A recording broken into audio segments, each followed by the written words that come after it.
Hey guys, welcome back to today's video. Today is Wednesday, April 29th, 2020, and today we're going to be taking a look at the 2020 electoral map and where Joe Biden can effectively have an overall electoral landslide. Now, the last time we saw an electoral college landslide was likely Ronald Reagan when he won almost every single state, won 49 out of the 50 states, and when you take a look at the 2008 election, that is probably the last time we saw a modern-day electoral landslide. Realistically, a lot of these states are never going to go Democrat, and a lot of these states are never going to go Republican, regardless of how hard certain parties try. Obviously, congressional races and Senate races are different, but when you take a look at a number of these states, Maryland's never going to the GOP on the presidential level for at least the next 20 years at least. And same thing goes for, let's say, Wyoming for the Democrats. They're not going to win there in terms of a presidential election. So there's no real reason why we should be looking for an electoral map in which the candidates could get almost every single state. Now, in terms of an electoral college landslide, today I'm going to be doing it in favor of Joe Biden. Tomorrow I'll be doing it in favor of Donald Trump. But essentially, I would say that cutoff goes to 350 of electoral votes plus. But realistically, we know that this is never going to happen. So this is not my election prediction. This is not how the election will turn out. If it turns out like this, well, then obviously something went really wrong for the Trump campaign. But if you take a look at the electoral map, there's a number of states that Democrats could win individually if they put a lot of time into it.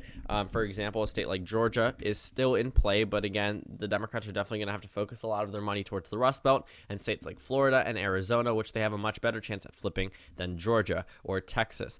But it's not to say that it's out of the reach for the Democrats. If 2018 showed us anything, it's the fact that Democrats could win in statewide races that areas that Democrats couldn't win 2 years before. For example, a Democrat won in the state of Kansas. Not saying it's going to be close in the presidential election, but it is interesting that they did. A Democrat came within a couple percentage points in Georgia and Texas with pretty well-known politicians there, with the Secretary of State from Georgia and an incumbent, Ted Cruz, who was the runner-up in the Republican primary in 2016, almost lost to essentially nobody congressman who made his name by that Senate race. Or, for example, Stacey Abrams, who is now being considered as a possible VP choice for Joe Biden, or supposedly considered, the state of Georgia right now is competitive, and that's just because of the fact that, well, it was already competitive in 2016, but Stacey Abrams definitely put her name on the map through that Senate race, through that governor race, and it just shows that it was within reach for the Democrats. Sure, it was a Democratic wave year, but we're talking about a possible scenario where the presidential election turns into a Democratic wave year.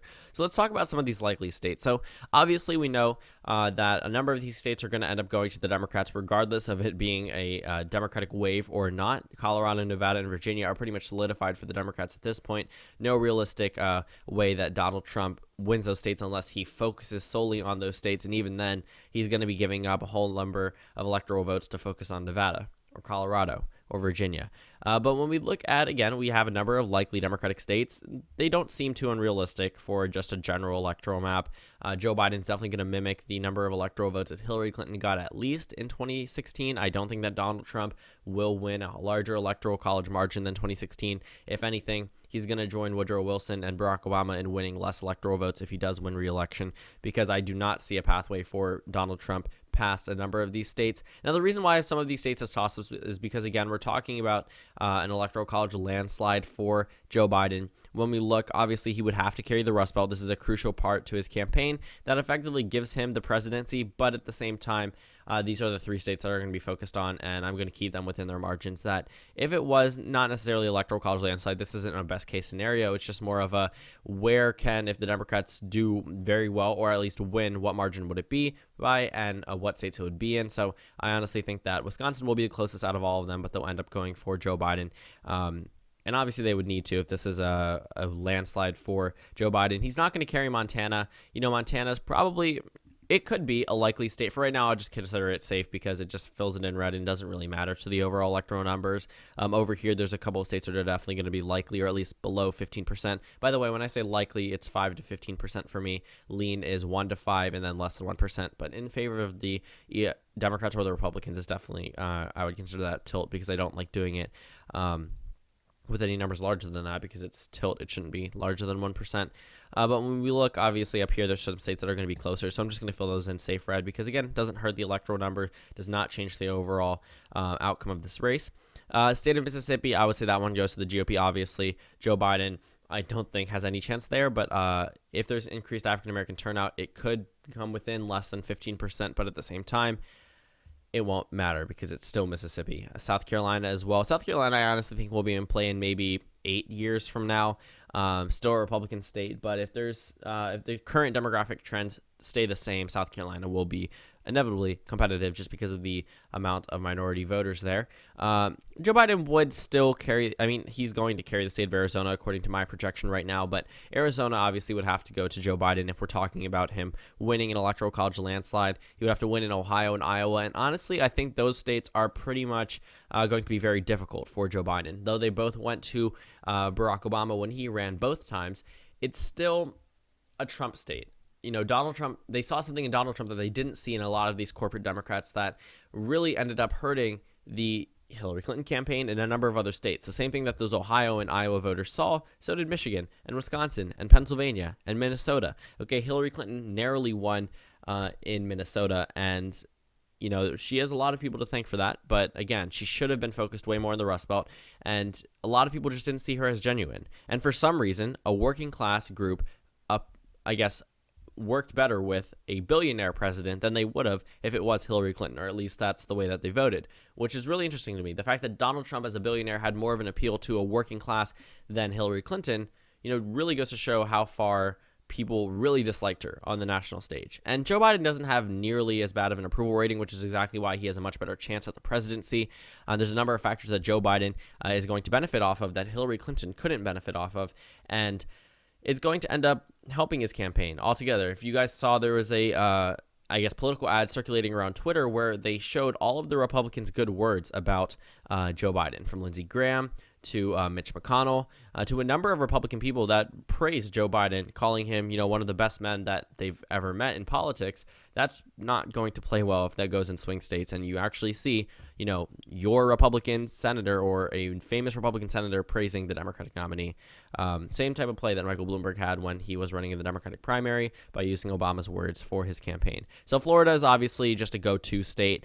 This one I think is going to end up going for Trump in this election, but at the same time, it is possible that Joe Biden does pull it off. And again, it would be needed if we're talking about an electoral college landslide.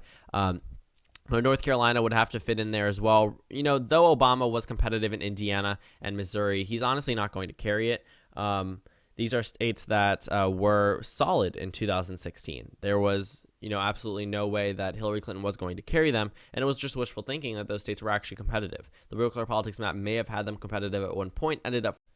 So my screen recorder had a little bit of issues, but I was just wrapping up talking about Indiana and Missouri and why they're not really in play for 2020. And we pretty much already know that by this point. So that leaves Donald Trump with 125 electoral votes, Joe Biden with 357. When we go down to Nebraska's 2nd district, honestly, this one has a realistic chance at flipping. I could see how the Democrats pull it off. I don't think it's likely, but again, they carried it before, and it's been way more competitive than other states that Obama carried in 2008. Ohio and Iowa were way more Republican than Nebraska's 2nd district, even though Obama won both of them and lost Nebraska's 2nd district in 2012. It's just really interesting politics there. But when we look at Maine's 2nd district, that one also could go to Joe Biden. It's not out of play whatsoever. A lot of those Trump voters that voted for Trump, again, were previous Obama voters, and they'd definitely be more inclined to vote for someone who's closer, per se, than Hillary Clinton was to Obama. And also the fact that Joe Biden has a better appeal to overall every type of voter than Hillary Clinton did from 2016. But this race definitely looks like it's shaping up to be a very close one. There's no, automatic, Biden's absolutely going to win, because a lot of Democrats made that mistake in 2016, and it caused a lot of people to either not vote or be more inclined to vote for Donald Trump, which obviously wasn't good for them. And that's a number of the reasons why they lost in 2016. But I don't think that Joe Biden will carry the state of Texas. This one's going to be close. I'm just going to put this one lean just because we're talking about it right now. But the state of Texas, I honestly think would be competitive in 4 years from now. I don't think the Democrats are going to carry it. Even if Beto O'Rourke was at the top of the ticket, I don't think Texas would be in play in terms of their electoral votes. Yes, the polls go back and forth in Texas, but at the end of the day, it's still Texas. And it's going to have that red reputation for the next maybe 4 years. But after that, 2024, Texas is 100% in play. And that really takes an electoral college jab at the Republican Party going through the upcoming elections. And for the state of Georgia, you know, Joe Biden's probably not going to carry the state of Georgia. You know, no matter how much money they put into this race, Georgia's still going to be a Republican state.